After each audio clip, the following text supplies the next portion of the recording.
Manhero akanaka kwamuri vanhu vakanaka. Tiri kufara nekukudza Mwari kuti tachengetwa kusanganiswa muzuva ranhasi. Pandiri kukoka pfungwa dzenyu nemwoyo yenyu kuti tizviise pamwe chete mumunamato tinamate.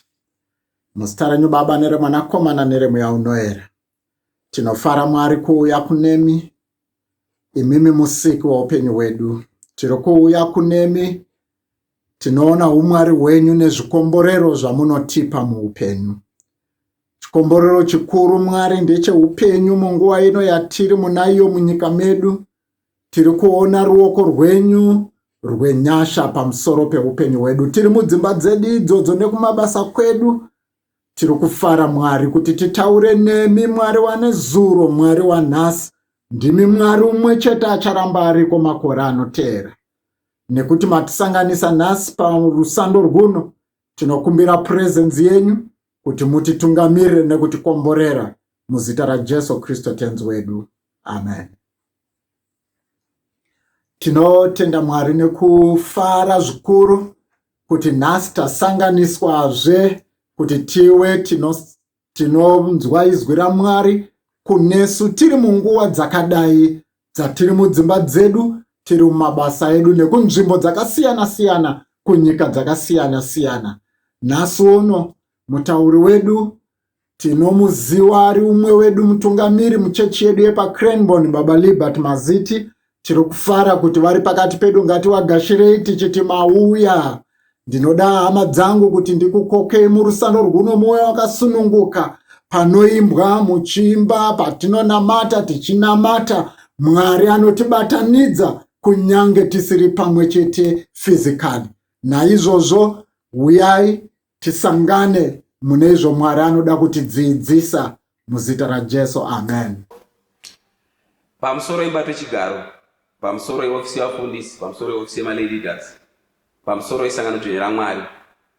Tinoda kutenda Mwari kusangana manheru anaya mumidweek service yedu yemusi wechitatu, even though tiri mulockdown due to COVID-19 kana kuti coronavirus. Asi Mwari wane chinangwa nesu. Havazotisiye takadaro tisina kana chekudya in terms of his word. So tasangana muzuva ranhasi patafura yawo kuti tizwe kutaura kwawo muzuva ranhasi. Muri zhinji dzakagara mudzimba, vazhinji vagara mudzimba. Vamweni vari kupererwa nechikafu vari imomo. Zvakangonakawo kuti as individuals, as families, tingotariswa kuti parutivi pedu munhu ari pasaidi nesu, angava kuchechi, angava shamwari, angava neighbor muvakidzani chaipo pakugara kwenyu in your areas, kungochekawo kuti zvakamira sei. Nekuti vazhinji vari kuomerwa neupenyu, asi Mwari ndiMwari wakatendeka. Vachatifambisa kuti tibude mudambudziko rese iri takuzwa zviri nani. Ngatigare pasoko rake nekuramba tiriverenga nekuzwa zvanotaura, zvinotiitira zvakanaka. Regedzai tisangane mumanzwi ine tichaverenga muzuva ranhasi anobva kumabhuku matatu. Tichaverenga from Genesis chapter 3 verse 6 to 10, ndoverenga futi kuna Numbers chapter 20 verse 8 to 12, ndozopedzisa nekuna vaRoma kuNew Testament kubhuku raRomans chapter number 6. Mwari wachitibatsira. So regai ndiverenge kutanga kuna Genesis chapter 3 verse 6 to 10.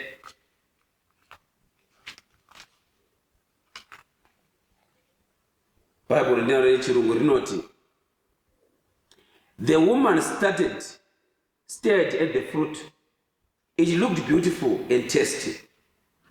She wanted the wisdom that it would give her, and she ate some of the fruit. Her husband was there with her, so she gave some to him, and he ate it too.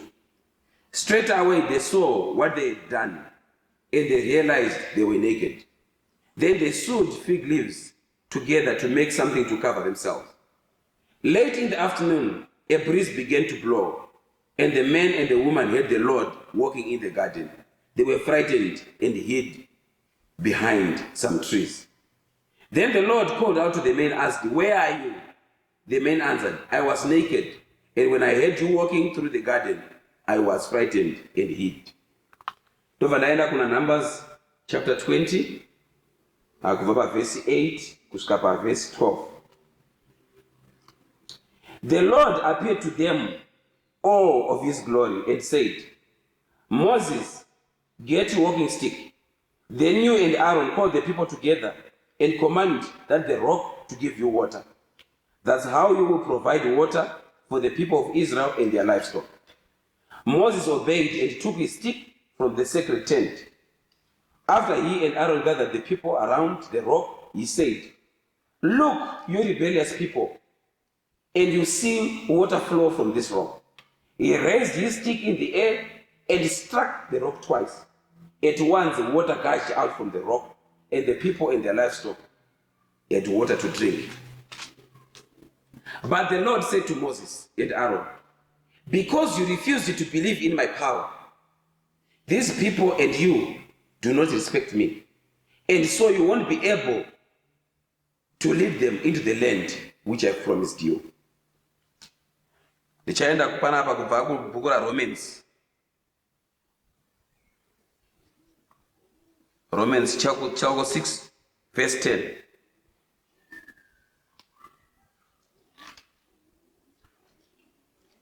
Ukama wewe Kristo chisongo chakanaka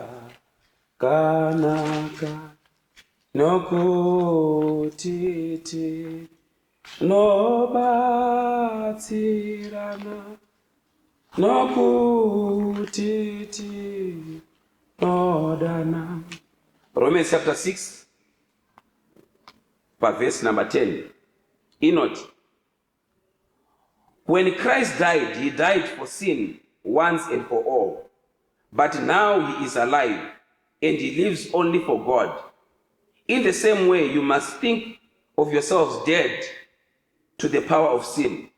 But Christ has given life to you and you live for God. Manerana andisa kutaura kwenguva yakareba stereka asinga kuti nditaure ndichikwera masoko nemi nenyaya yeobedience kana kuti kuteerera Mwari. Ndechiti kuteerera Mwari kune mubayiro uri positive neuri negative. Ukateerera Mwari zviri positive une mubayiro waunowana. Ukasateererawo futi Mwari haushayi futi mubayiro, unowana mubayiro pamberi paMwari. Mwari wakutsvaga fellowship with men nguva dzese. Every day God is seeking kuti munhu ari kupi tiwadzane. Ndo reason Mwari akatisika pano kuti tive nefellowship naye. Isu tichitaura kwaari, iye achitaura kwatiri. That's the reason why Mwari akatisikira. But pamwe pacho tisi tinotiza from the presence of God. Mwari ozoshaya munhu wekufellowshipa naye. Izvozvo hazvifadzi Mwari. Izvozvo hazvifadzi Mwari. Taverenga panapa nyaya yaAdamu naEvhe yatakajaira yatakanzwa ichitaurwa nguva nenguva uye tinoziva tese kubva pekutanga kusvika pekupedzisira. Kuti Adamu paakasikwa akaiswa mubindu reEden, akapiwa zvese kuti you are in control. Akatanga ari ega kusvikira Mwari amusikira mubatsiri anonzi Eve. Ndobva ati uyo mubatsiri akakwana akakodzera newe. Zvikafadza Adamu paakapepuka akati, this is flesh of my flesh and bone of my bones. Afazari kuona mudzimai wake. Vagara kudaro zvinoita sekunge Adamu asina kupererwa nemajutis ekuramba achiita mubindu kusvika kuti akasiya mudzimai wake mumwe musi ari ega. Ndipo pakabva pasvika nyoka. Adamu angapiwa a commandment naMwari kuti zvimwe zvese izvi ungaita, zvimwe zvese ungadya, but haugoni kudya chete muti wepakati pemunda. Adamu akagara makore ari ega, haana kubvira aita disobey the rules or the command of the Lord. Eve paakauya akataurirwa naAdamu kuti shamwari yangu, sekusiva kwatinoita naMwari panapa, tine murayiro watakapiwa kuti whatever we do hatisakafanira kudya muchero uyu. And zvinoita sekunge kuti Mwari vairamba wachipota achiuya kuna Adamu naEve achivataurira same story iyoyo kuti remember this, kuti hamufaniri kudya muchero ichi wepakati pemunda. So vakagara zvavo zvakanaka vachiobey this rule kusvikira nyoka yazouya mumwe musi. The Bible says kuti nyoka was the most cunning creature pama creatures ose anga achigara naAdhamu. Ikasvika nyoka ikanyengedza mukadzi kuti muchero uyu wakafanira kuti udyiwe. Patazoverenga apa pari kunzi mukadzi akacherechedza wakatarisawo muchero, nepangangopindura nyoka kuti nyoka wena, takanzi isusu naMwari asikafanira kudya muchero uyu.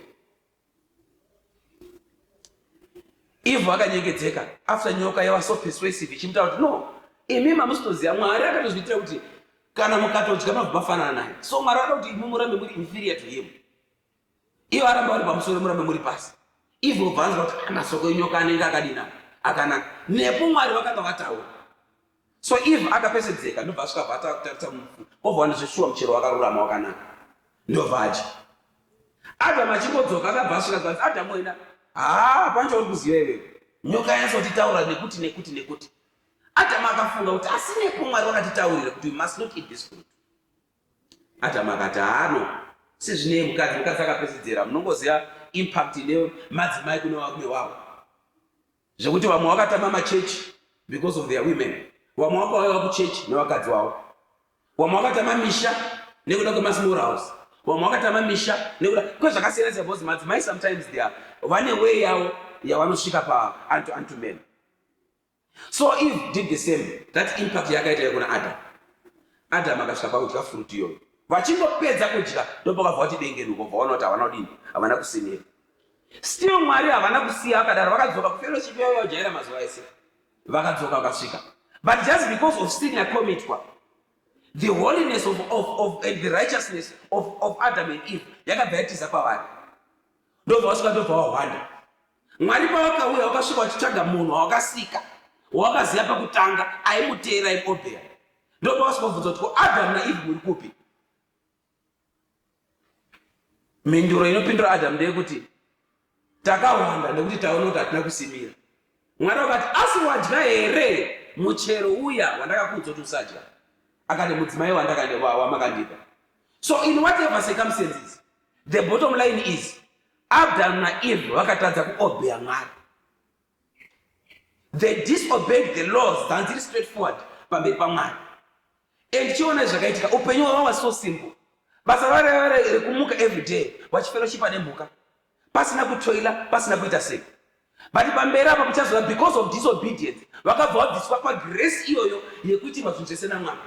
Because of your disobedience, Adam naEve from now onwards, Adam, ground because of you is now cursed.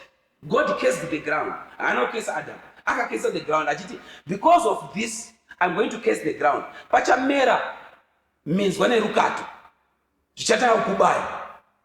And from now onwards, you are going to labor.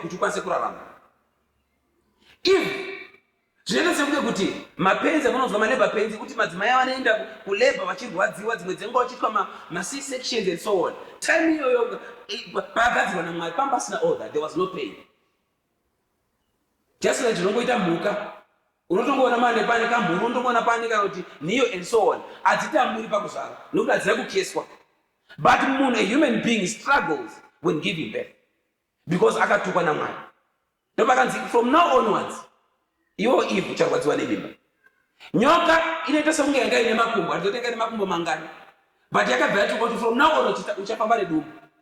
That case inoratidza kuti the snake from the beginning yanga ine makumbo ichifamba. But yakabva yatuka because of that. So hama dzangu rishoti ndiri kuti inini tikatadza kuteerera Mwari zvavanotaura, Mwari vanosvika pakuti kesa. Vanhu vanofunga kuti kukeswa kutukwa kunobva kuna Satani. Ndaidzidziswa nomumwe muvhangeri musi uno vachindiudza kuti do you know, patanichita Bible study, kuti do you know kuti makesi haabvi kuna Satani, but chinonzi kutukwa, kushurikidzwa kunobva kuna Mwari, and out of disobedience. Mukaverenga the book of Numbers yataverenga, Moses panga achifamba navo naIsraeri, vana Israeri vakakonzeresa kuti Moses atadzire Mwari. Mwari wakaona righteousness of Moses nemamiriro akaita, akamutora akamudana, wose rese chinoiziva kusvika panozosvika apa vari muwilderness. Pavari muwilderness ipapa vana Israeri vanotanga kuchema pamberi paMwari. Mwari vanosvika pakutsamwa. Moses anoenda kakawanda kuna Mwari achiti, Mwari, mukauraya vanhu ava nenyaya yekuti havasi kuteerera, because Mwari, God of the Old Testament, is different from God of the New Testament. God of the Old Testament would kill disobedience there and there. Mwari waibva watokupa chirango chako ipapo, wanga usingamiriri mangwani. Once watadza ipapo, judgment would come immediately.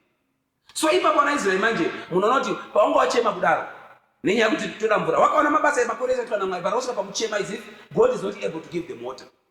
Ndo pamanzwa apa manje Mwari obva ataona Moses inondola tsvimbo yako yawakabvura gungwa paya paRed Sea, uye nayo usvike umire padombo uritaurire kuti dombo budisa mvura. But because Moses anga arwadziwa nedisobedience yevana vaIsrael, anosvika padombo ndobva arirova, not only once, akarova kairi achipopota achiti honai imi mati muruda mvura panapa, chitarisa kuti Mwari akwanisa kupa mvura, ndobva ariti bha kaviri. Izvozvo hazvina kufadza Mwari. Moses failed to disobey God. Zvinoita sekunge Mwari vari unfair nemafambiro akaita naMoses nestruggle yese yakaona through Pharaoh, vachipfuura kugungwa dzvuku vachipinda munzvimbo dzakasiyana siyana.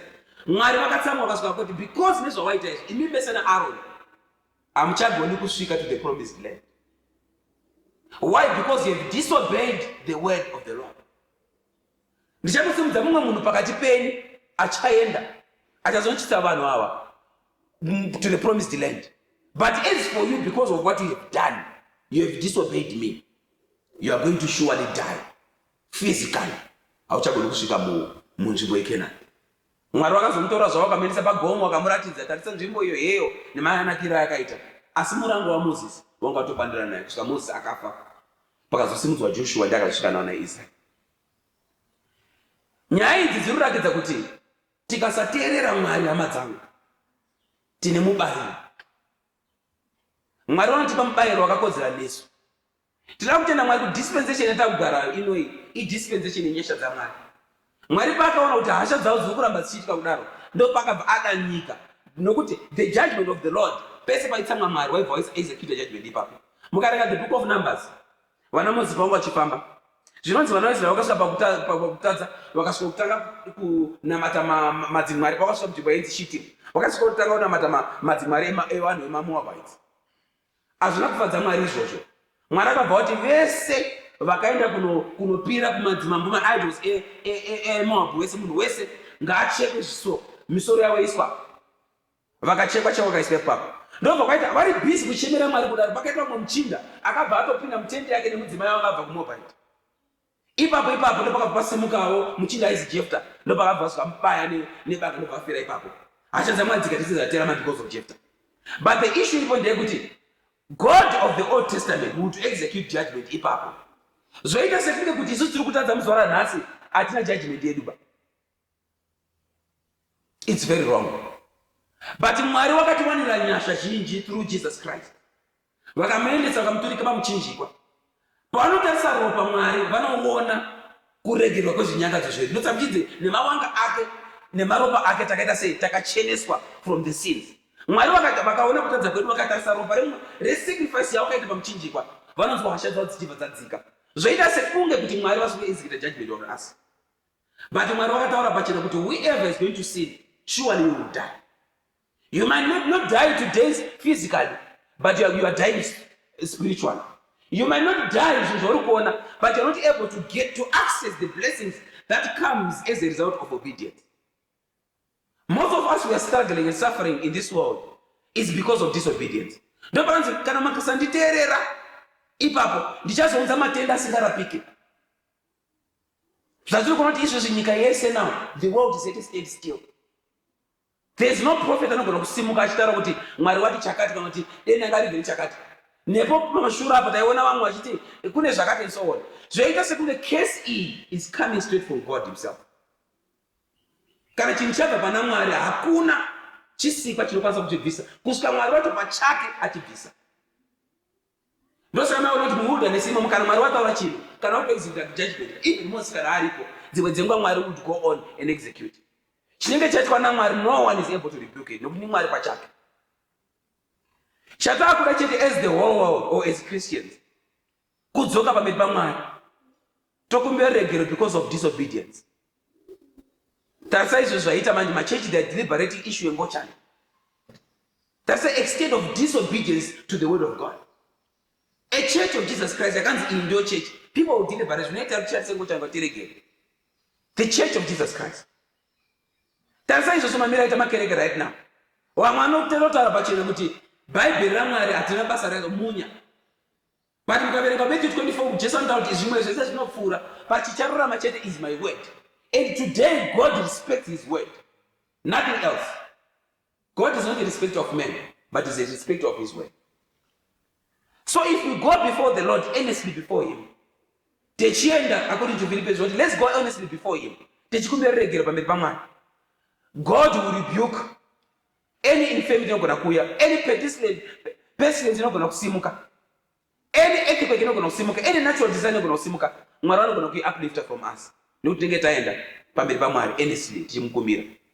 Ndosaka Bible ichiti kana vanhu vangu vanodanwa nezita rangu vakazvininipisa vakatsvaka chiso changu, ipapo ndiri kudenga ndichanzwa kuchema kwavo, ndichaporesa matenda avo ose uye ndichazorapa nyika yavo.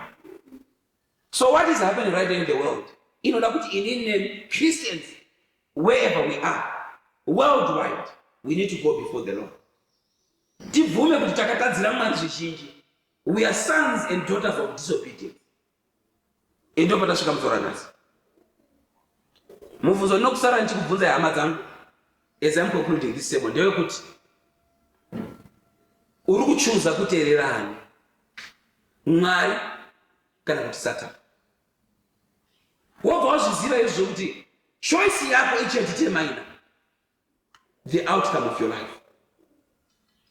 We are not able to go before the Lord and claim his blessings nopiwa vana vavo nekuti kune zvinhu zvakachengeterwa avo vanomuda who are righteous before him.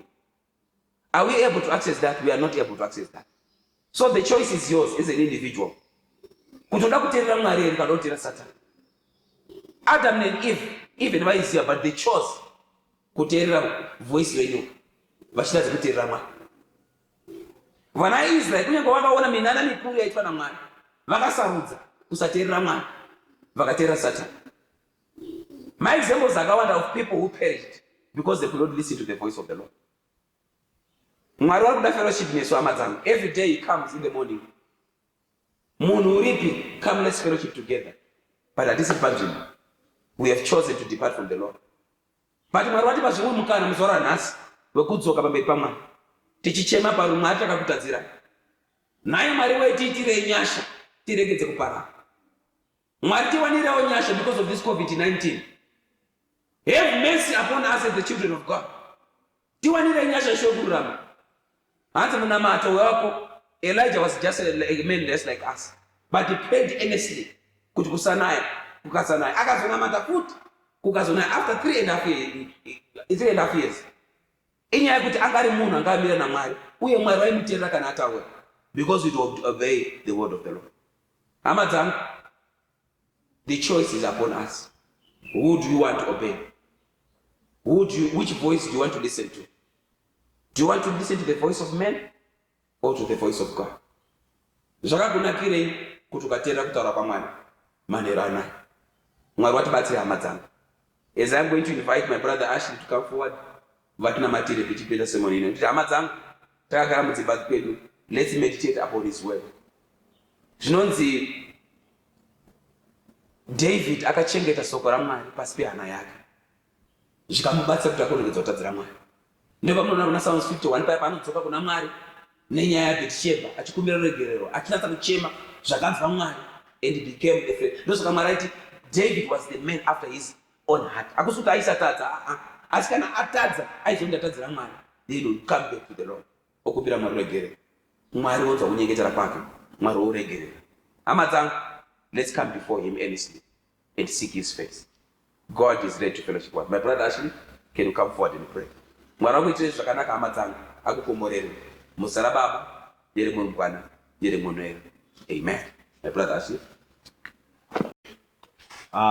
Takurudzirwa uye tadzidziswa kuti tinofanira kurarama muobedience. Baba maziti mazvita nekutaura kunesu muchishandiswa naMwari. Obedience chinhu chakanaka. Mwari vanotiitira zvakanaka kuburikidza nekuteerera. Even his beloved son Jesus akateerera, akasiya chigaro cheumambo kwakuonekwa achizvininipisa kuya pano panyika. Humble yourself before the Lord, for he will lift you higher. Tinamate. Baba, muzita raJesu, tinoziva muri Mwari, uye tinoziva makaita mabasa makuru, uye tinoziva muri Mwari vanogara murighteousness, uye tinoziva muri Mwari vari faithful. Naizvozvo Mwari, tinouya pasi pechigaro chenyu takazvininipisa Mwari kuti takafamba mukutadza Jehovha, takaita zviro zvisina kururama pasi petafura yenyu, takafamba mafambiro anotyisa, kunyangwe nemaziso edu akaona zvinotyisa, kunyangwe nemaoko edu akabata zvisina kururama, kunyangwe nemiromo yedu yakataura zvisina kururama pasi pechigaro chenyu, kunyangwe nemakumbo edu akafambira zvisizvo pasi pechigaro chenyu. Ndizvo zvoMwari tinonamata muzita neropa raJesu kuti tibve mukati mekutadza tipinde mukati mekururama, tibve mukati medisobedience tipinde muobedience, tizive kuti presence yenyu Mwari inoda kuzvirereka, tizive kuti presence yenyu Mwari inoda kumira pachimiro chakanaka. Tinokutendai Mwari nekutaura kunesu, tinokutendai Mwari, mataura Mwari hazvidi kana tsanangudzo, asi zviri kuti timire mukutenda, nekuti vana wenyu Mwari Adamu naEvhi vakapinda mukati mekukutadzirai, wakatadza kuteerera zvamakataura Mwari, vakafamba mamwe mafambiro asi zvanga zviine mubayiro. Jehovha Wamasimba Ose, mukati merwendo rwerudaviro tinoda kuti tirarame muobedience, tikwanise kuzvininipisa, tikwanise kugamuchira zvikomborero zvamakativimbisa kana tararama mukuteerera. Asi tikasafamba mukuteerera tinosangana nemanegative results.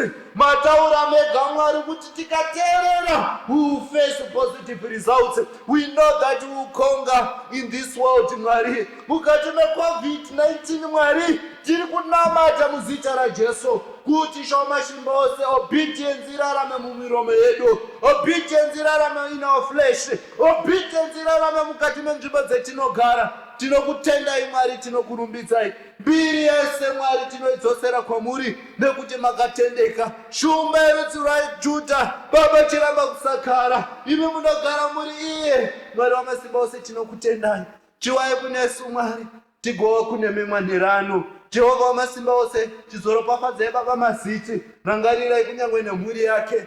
Wamasimba Ose, zvinotaura iye zvionekwe zvichikunda, zvinotaura iye zvionekwe zvine prosperity muzita neropa raJesu. Tinonamata tinokutendai muzita raBaba, reMwanakomana neremweya anoyera.